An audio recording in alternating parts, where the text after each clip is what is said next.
So it is my distinct pleasure to introduce Tara Scudder, who has joined Osmocosm Foundation as first as a curiosity. I don't remember exactly how we connected, but she found me, I think, and wrote me an email about saying, "Oh, I'm a Nosmic," and I said, "Oh yeah, we love Anosmics. Come to the lab, we'll examine you." And one thing led to another, and now she's a key organizer for Osmocosm. She is the reason why we have all these posters and other things. So we are totally indebted to her. And it will be very interesting to see what the panel does. But first, I want to hear about your experiences living with anosmia and how you were born with it and how you found out about it and all these other wonderful things. I give you Tara Scudder. Thank you, everybody. Yes, it was just one day I was reading Wall Street Journal, and he was talking about the invention of smell detector devices, and I'm like, do you realize the implications of that for people like me? And then here we are, a few months later. So I'm here to tell you a little bit about what living with anosmia is like. I always get this, it's like, yeah, I can't smell. They're like, oh, you must have had COVID. And I'm like, no, there's other things. I'm like, I'm anosmic. They're all like, you're what? I'm a congenital anosmic. I've never had a sense of smell. I mean, then they say, well, that's great. You can't smell New York in the summertime. You can't smell the rotting trash. You can't smell the urine, like all that. I'm like, yes, there are some benefits. I can sit in the back row of an airplane next to the bathroom and be fine. So guess what? I always take that back seat, so that way you don't have to. Oh, nice. So, it's good things that I, can't smell, like porta potties and everything. But let me tell you, there's so many more problems that come with it. Like, when I have to go look for a new apartment, I have to always make sure that there's an electric stove. Because about 6 years ago, I had a gas stove, and there's so many times where I'm like, why isn't my water boiling after 30 minutes? Everybody else, like you would have smelled the gas leaking, because I would turn on the burner, and it's leaking gas. And I actually did have a gas leak at one point. So I just have to use the electric ranges. And then there's other things, like how do I know if I smell? Like I just got Lumi deodorant, but how do I know if it actually works? And then when I would go to the market and get like fresh fish, how am I able to know that the person giving it to me is giving me something that's safe to eat? And then when it comes to leftovers, I have to throw things out 12 to 24 hours later just because I can't take any risks. And I waste so much food. It's sad. I'm like, anyway. Then there's the other things that, for instance, I turned on the wrong burner. And I had the little cooking spoon on the stove. 20 minutes later, maybe, all of a sudden my smoke alarms are going off. I'm like, what's going on? I have a half, melted spoon that everybody else would have, been able to detect. And then when it comes to perfume, I go in the stores like Macy's on the bottom floor, and I'm just like, I can't smell. Like it's impossible. So what I happen to do is, like, I look at the prettiness of the bottles, the cool ads, and then maybe I do some research and I'm like, oh, yeah, this smells like roses. Okay, that sounds nice. I love the way roses look. That's about it. And then there's some more limitations. Like, I would love to be a food scientist, but I'm not equipped for the task.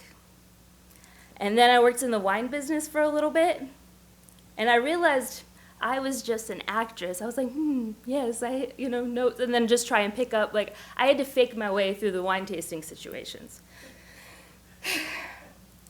And then, this is everybody's favorite story.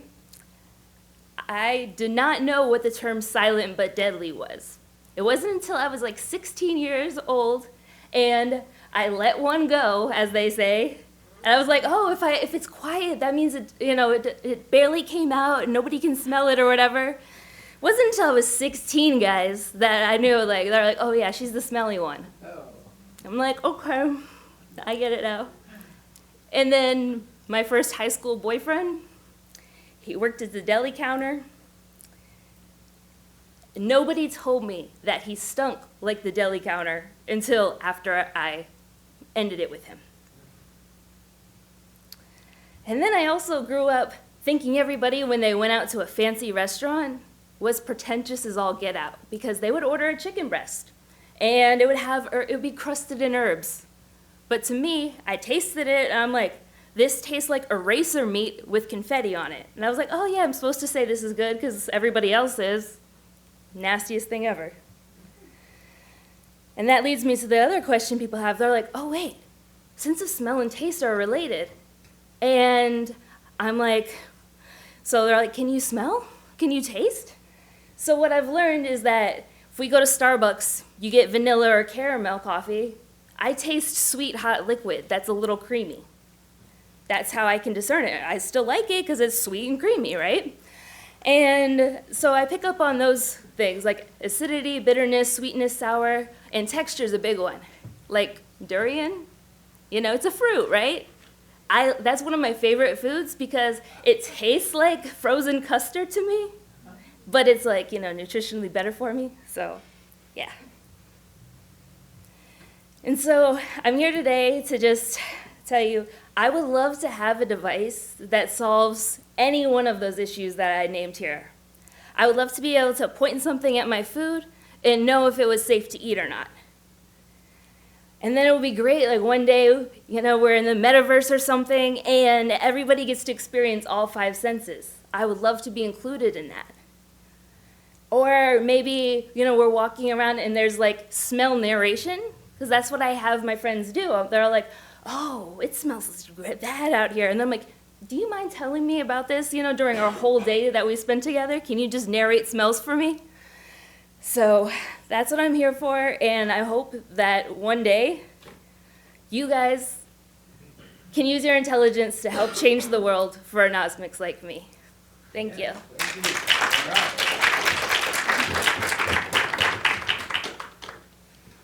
So the challenge has been presented to everyone here to work with people like Tara, and it is an important problem, but it doesn't matter.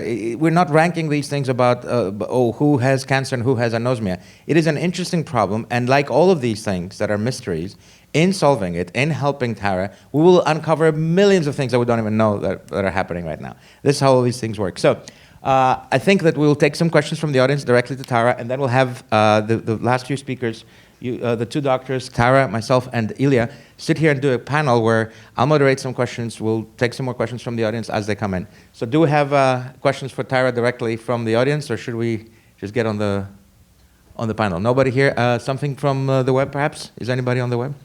But as Carolina is looking for a question for Tara, I want to say something that you mentioned. You said that you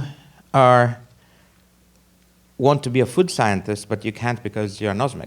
Well, I wonder, though, because yesterday at dinner, you told me that your least favorite food is that chicken breast, but your favorite food is chicken thighs.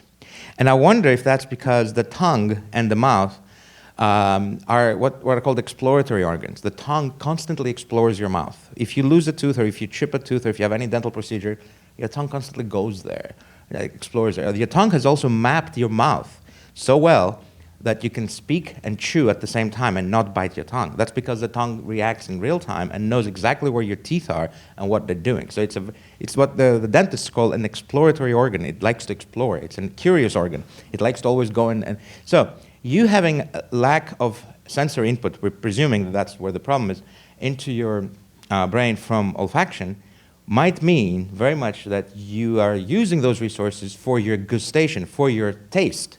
So I would bet you that if we were to compare Tara's ability to tell foods by mouthfeel, by crunchiness, by sound, compared to someone who might be a chef but has full nose capacity, she will win. So you might actually be the complementary food scientist to those who have a properly working nose that will tell them about things that are too subtle for them to pick up on because their brain is overwhelmed with olfactory signals, while your brain has the luxury of having that quiet so you can pay attention to your tongue. So that's my my little ray of sunshine on your condition. I think you might actually be a very successful food scientist because you'll be able to access and assess the food mouth feels that others might not be paying attention to. Yes, question here. Of course. Well, your screen looks like mine, so you seem normal to me. There it is. Well, the question I have is, why do you want to be able to smell if you've never experienced it? Is it just imagination that you're using, or is it something else? Just the fact that everybody talks about smell. Is it your imagination that's driving this? Yes, I'm like, what is this fifth element? It's like, imagine people that see ghosts. Like, I'm just like, wait a second, like, what in the world are you guys experiencing? Like, you can air taste things, for lack of better words, and it's just a mystery that I would like solved. But also just, to be able to make sure that I can eat food, not waste it, those sorts of things is why I want to be able to smell. Okay, well, thank you so very much. Thank Let's you. all take our seats up here.